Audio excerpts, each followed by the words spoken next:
পর্ব 14। অহংকারের দাহ। মানুষ কেন দুঃখ ভোগ করে? কারণ তার মধ্যে অহংকার আছে।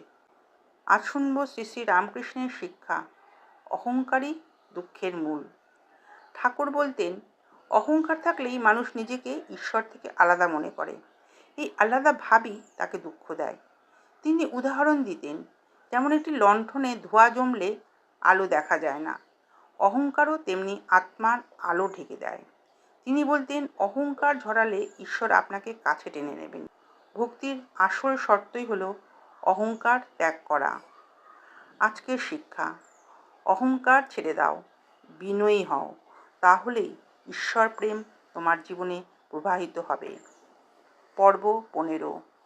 ধ্যানের মাহাত্ম্য। ধ্যান হলো ঈশ্বরকে পাওয়ার সোজা পথ। শ্রী শ্রী রামকৃষ্ণ ভক্তদের শিখিয়েছিলেন, ধ্যানের শক্তি অপরিসীম। ঠাকুর বলতেন, যেমন একটি পাখি উড়ে আকাশে যায়, তেমনি মন ধ্যানের মাধ্যমে ঈশ্বরের কাছে পৌঁছায়। ধ্যানে ভক্ত ঈশ্বরের সঙ্গে একাত্ম হতে পারে। তিনি উদাহরণ দিতেন, যেমন চুম্বক লোহার টুকরোকে টেনে নেয়, তেমনি ধ্যান ভক্তির মনকে ঈশ্বরের দিকে টেনে নেয়।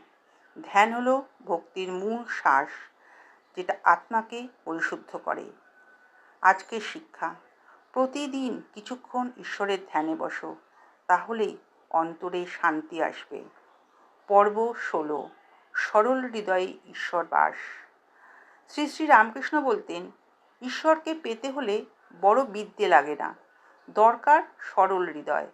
আজ আমরা শুনব সেই শিক্ষার গল্প। ঠাকুর উদাহরণ দিতেন, শিশুর মতো সরল হলে ঈশ্বরকে পাওয়া সহজ। এক শিশু যেমন বিনা দ্বিধায় মায়ের কাছে সব বলে দেয়, তেমনি ভক্তকেও নির্ভেজাল হতে হবে। তিনি বলতেন, জটিলতা, কপটতা, চালাকি থাকলে ঈশ্বর ধরা দেন না। শিশুর মতো সাদাসিধে হলে ঈশ্বর তৎক্ষণাৎ সাড়া দেন। তাই সরলতা ভক্তির প্রথম শর্ত। আজকের শিক্ষা, শিশুর মতো সরল হও, তাহলেই ঈশ্বর তোমার জীবনে ধরা দেবেন।